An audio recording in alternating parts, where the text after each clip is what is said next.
Welcome back to Flatiron Sydney, everybody.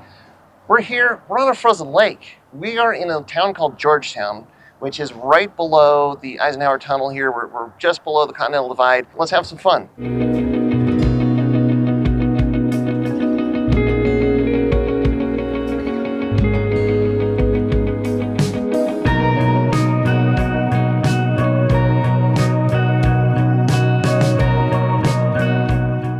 Every winter, there's ice racing on this lake, and here we're actually a guest of the local Audi club. They've got the lake for the day, and so we're taking the WRX out, and we're throwing it around on this frozen lake to see what it's like. As you would expect, complete sheet of ice. Not a lot of traction, so we're not going really that fast, but it's really fun, and it's really interesting to see what the handling of the car is like, what the traction control is like with this car. It's doing really well. We're having a blast out here, so if you ever get the opportunity to come up to Georgetown and do ice racing with like the Audi Club or Our Gang Ice Racing, who organizes a winter series, you should definitely do it. All right, with that being said, let's hop in the car, let's get out there, let's slide around, have some fun.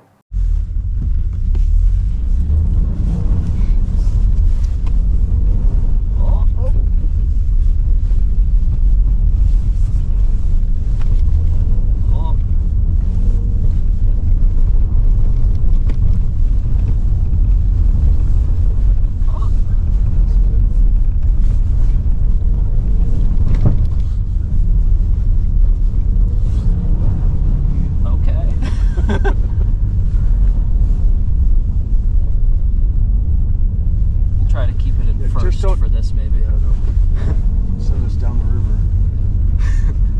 Yeah, that would not be ideal. There's just nothing over here. I mean, I was expecting it to just be complete, like just nothing. Yeah. Well, you found a little bit of nothing out there. That's true.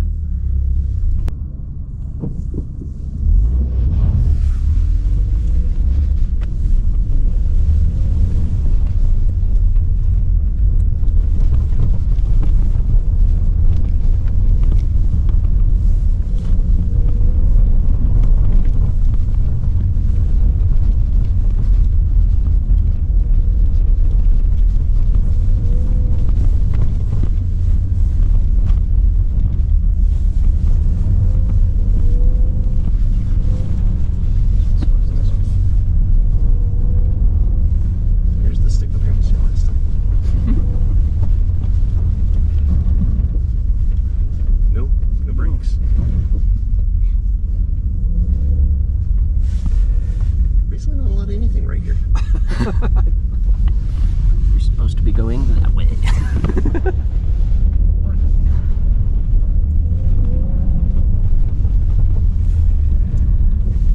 And we wait.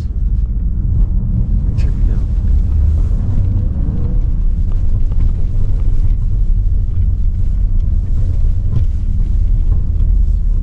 Like just enough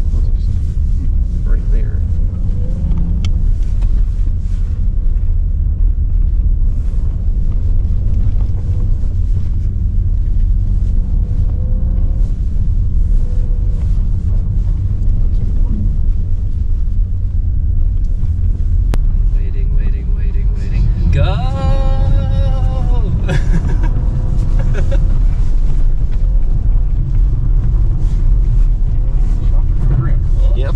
Exactly. Okay, there it is. That was a little scary.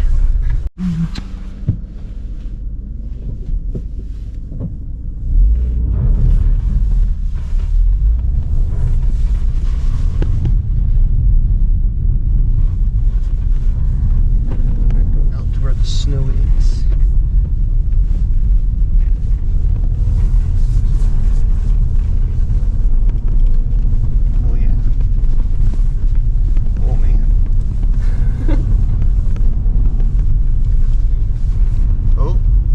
Some grip loss. Coming back. Woohoo! Nope. Come on. Other than right. Trying to get into the more choppy stuff. Yeah. Don't want to go in the hole. Don't go in the hole. Yeah.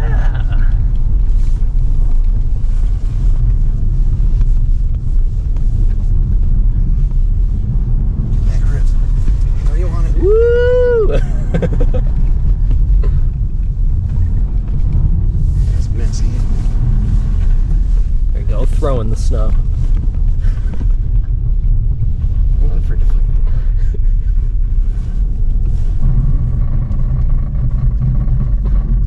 Boom. Yeah. Take that, ABS. We're now in the car driving back down from Georgetown Lake. And so not only do we have a whole bunch of fun sliding around on the ice, but we've also driven the car all the way up. Carter drove it all the way up. I'm driving it back. We've spent some time in the car now because we've been in, a couple hours, already today in this car. And interestingly, I will full disclosure here, I've got the radar cruise control on with the lane assist. So that's kind of cool. Also kind of creepy. We're always watching out. But the point here is that the car can do all of this stuff. So Carter, maybe top of your mind, what are some of your initial thoughts now? We've done all these things. We've taken the car out today and slid it around on the ice. What are your thoughts?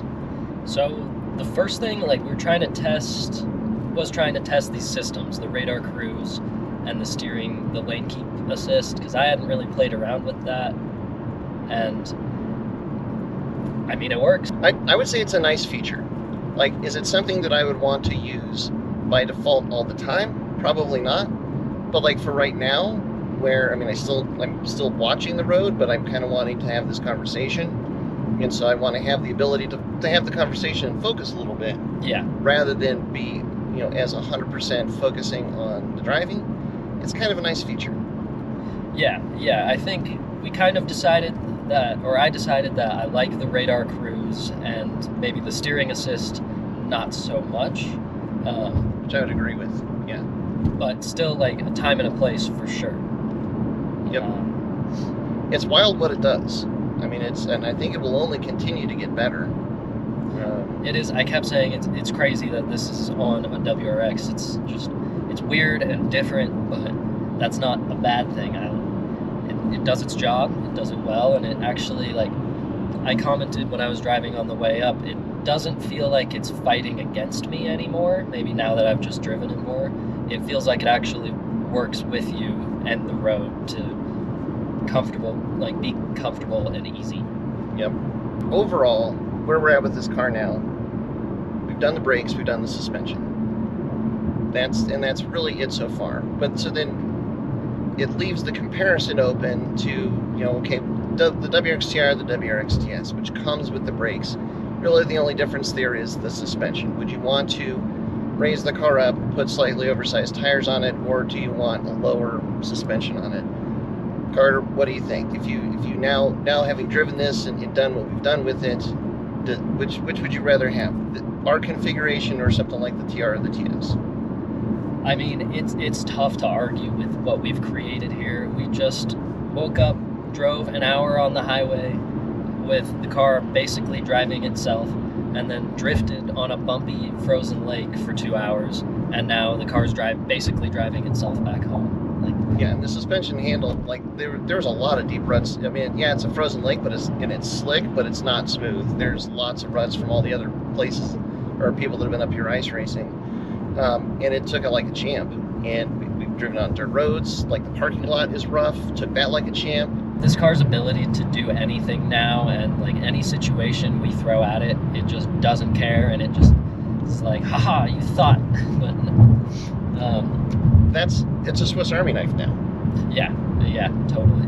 It's, would you want to come up and go ice racing in it? Yeah, absolutely, sure. And then I started thinking, what wouldn't I want to take this car as it sits off and do? Go up and, throw a mountain bike on the top and go to the trails, go hiking? Sure. Go camping? Not a problem. We got to drive a long distance. Now, I think the suspension is now, it feels more plush, more compliant, but also it has a lot of performance, especially when the roads get rough. I like that.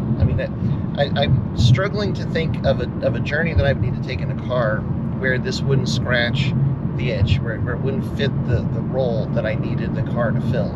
Yeah, it just kind of does everything, and that's whereas before, especially with the stock suspension on this one, it just felt like the suspension was a little bit rough. If I had to do a 4-hour drive in a day, an 8-hour drive in a day, I don't know if I would pick that car, but I would pick this car. And we live here in the mountains, there's skiing, there's all sorts of stuff like that. This car will do that, no problem. Yeah, can you take this car skiing? Absolutely. You know, Yeah. it's kind of perfect for that now. And we almost did an extreme test of that today to show that. So It is yeah. still the only argument I suppose you could make is like if you are going to the track or driving like mainly on paved but like canyon roads, maybe you would want lowered suspension that's a bit stiffer. Maybe you would want something else. But the times that we've taken this car on curves, like it doesn't roll like crazy. It still handles really well. Yeah, considering that we're taller, we have bigger tires, no front sway bar, the car still feels really planted in the curves. You know, to the point where, again, I'm perfectly content to drive this thing at speed on I-70 here. There was a giant hole right there. That was a pretty big tip, and the car, again, it just took it like a champ. That's the cool thing. I suppose, like to your point, like if you really wanted something that you're going to go out and you're going to do multiple autocrosses, multiple track days in a year, and you know that that's what you want this car to do, that's where something like the TR or the TS would probably be a better fit. Yeah. It's really, do you want to go anywhere, do anything car, or do you want something that's a little bit more focused, a little bit more tailor-made? That's, I think, the question. But, like, so far, really liking it. And I just like how, I mean, you can do anything in this car, and I like that feeling. I like not having to make compromises and know that the car's going to do well and be fun to drive and comfortable to drive, whatever you want to do. Yeah. I like that. So that's where we're at. So let us know what you think in the comments below. Is this the kind of build that you like, or do you think more of a track-focused build is what you would do? Yeah, leave it in the comments below. If you get the chance, go ice racing. Definitely well worth it, especially to find out what the car does in slick conditions. So yeah, until next time, stay tuned to Flat Earth Tuning.